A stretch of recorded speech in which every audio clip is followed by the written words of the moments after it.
주일 말씀 묵상, 지혜 있는 자같이 살라는 제목입니다.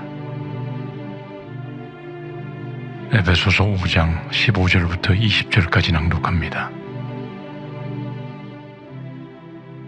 그런즉 너희가 어떻게 행할지를 자세히 주의하여 지혜 없는 자같이 하지 말고 오직 지혜 있는 자같이 하며 세월을 아끼라. 때가 악하니라. 그러므로 어리석은 자가 되지 말고 오직 주의 뜻이 무엇인가 이해하라. 술 취하지 말라. 이는 방탕한 것이니 오직 성령으로 충만함을 받으라. 시와 찬송과 신령한 노래들로 서로 화답하며 너희의 마음으로 주께 노래하며 찬송하며 범사에 우리 주 예수 그리스도의 이름으로 항상 아버지 하나님께 감사하며. 아멘. 핵심을 정리합니다. 본문 15절에서 그런즉 너희가 어떻게 행할지를 자세히 주의하여 지혜 없는 자같이 하지 말고 오직 지혜 있는 자같이 하라고 합니다. 이 구절을 직역하면 지혜 없는 자와 같이 하지 말고 지혜 있는 자처럼 내가 어떻게 살아야 할지 매우 조심하라고 번역됩니다. 자세히 주의한다는 것은 매우 주의한다는 뜻으로 쉼없이 계속하여 관심을 가지고 면밀히 살펴본다는 의미입니다. 그러므로 지혜 있는 자는 자신에게 주어진 삶을 어떻게 살아야 할지를 주의 깊게 살피면서 살아야 함을 말하는 것입니다. 16절에서 세월을 아끼라. 때가 악하니라고 합니다. 세월이란 연대기적으로 흘러가는 시간인 크로노스가 아니라 삶의 기회로서 주어진 특정한 시간인 카이로스의 시간을 의미합니다. 또 아낀다고 번역한 단어의 원뜻은 사들이다, 돈을 주고 구한다는 뜻입니다. 그러므로 세월을 아낀다는 것은 자신에게 주어진 삶의 기회를 마치 돈을 주고 산 것처럼 귀하게 여기며 사용한다는 뜻입니다. 그리고 이렇게 해야 하는 이유는 바로 때가 악하기 때문이라고 말씀합니다. 때란 날들, 즉 시대라는 의미이며 하나님의 심판이 가까워졌음을 암시하는 것입니다. 하나님의 심판의 때가 가까워졌으므로 더욱 때를 아껴 하나님이 기뻐하시는 선한 일을 하는 기회로 삼아야 함을 말하는 것입니다. 17절에서 어리석은 자가 되지 말고 오직 주의 뜻이 무엇인가 이해하라고 합니다.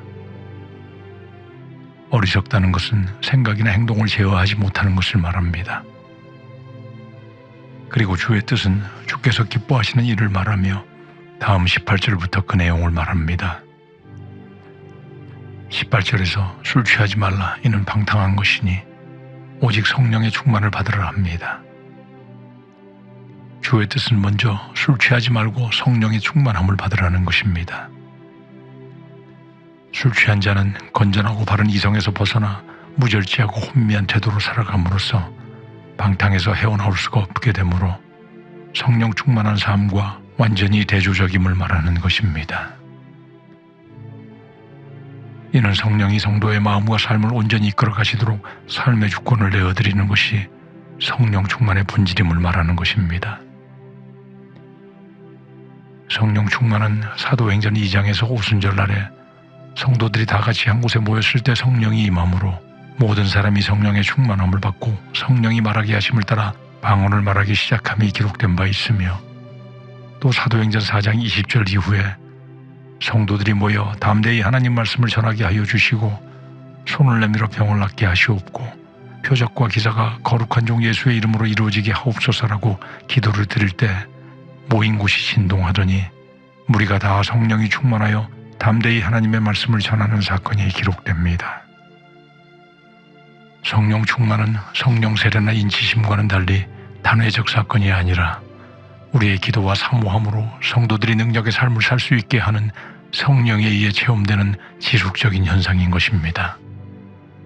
주님의 말씀에 순종함으로 하나님께 쓰임받아 구속사의 큰 일을 감당한 사람들은 모두 성령이 충만한 자, 즉 성령에 사로잡혀 하나님의 능력과 지혜로 일한 사람들이었던 것입니다.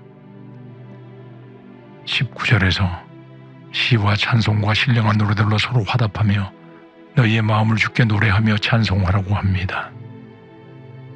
시는 악기를 가지고 연주하면서 드리는 찬송으로 통상 구약의 시편을 주로 가리키며, 찬송은 초대교회에서 작성된 하나님을 찬양하는 노래들이며, 신령한 노래들이란 성령에 의해 영감된 영의 노래를 가리킵니다.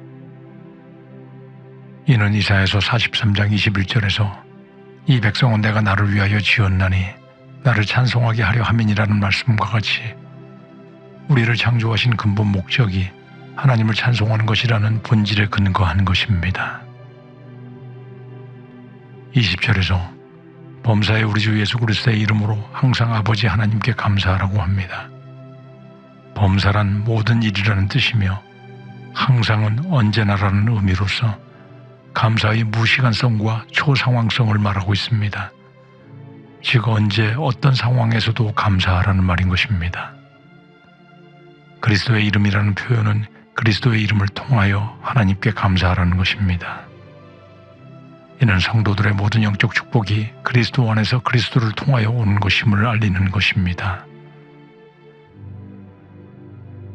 성도들은 빛 대신 하나님의 자녀로서 빛의 열매를 맺는 삶을 살아야 하므로 성도들은 당연히 참 지혜로운 삶을 살아야 합니다. 오늘 본문을 통해 성도의 지혜로운 삶은 첫째로 자신의 행실을 매우 조심하며 살아가는 삶임을 알 수 있습니다. 둘째는 세월을 아끼는 삶입니다. 자신에게 주어진 삶의 기회를 마치 돈을 주고 산 것처럼 귀하게 사용해야 함을 말합니다. 세 번째로는 지혜로운 삶을 위한 주의 뜻이 무엇인지 이해해야 합니다. 그 뜻은 바로 오직 성령으로 충만하여 하나님을 찬송하고 범사에 하나님께 감사하는 삶인 것입니다. 우리 모두는 마지막 때 풀어져 없어질 것을 향한 세상적 지혜가 아니라 영원히 함께할 영생이라는 목표를 향한 참 지혜로운 자가 되어 이 세상에서의 모든 행실을 원수 마귀가 틈타지 못하도록 매우 조심하며 살아가는 자들이 되고, 세월을 아끼어 하나님이 기뻐하시는 선한 일에 더욱 투자하는 자들이 되며, 주의 뜻대로 오직 성령에 충만하도록 그리스도의 이름으로 회개와 간구와 찬송과 감사하는 삶을 살아가는 모두가 되어 이 세상의 삶이 축복의 삶이요 지혜로운 삶이며 기쁨의 삶이 되도록 지혜롭게 기회를 잘 활용하는 모두가 되어야 할 것입니다.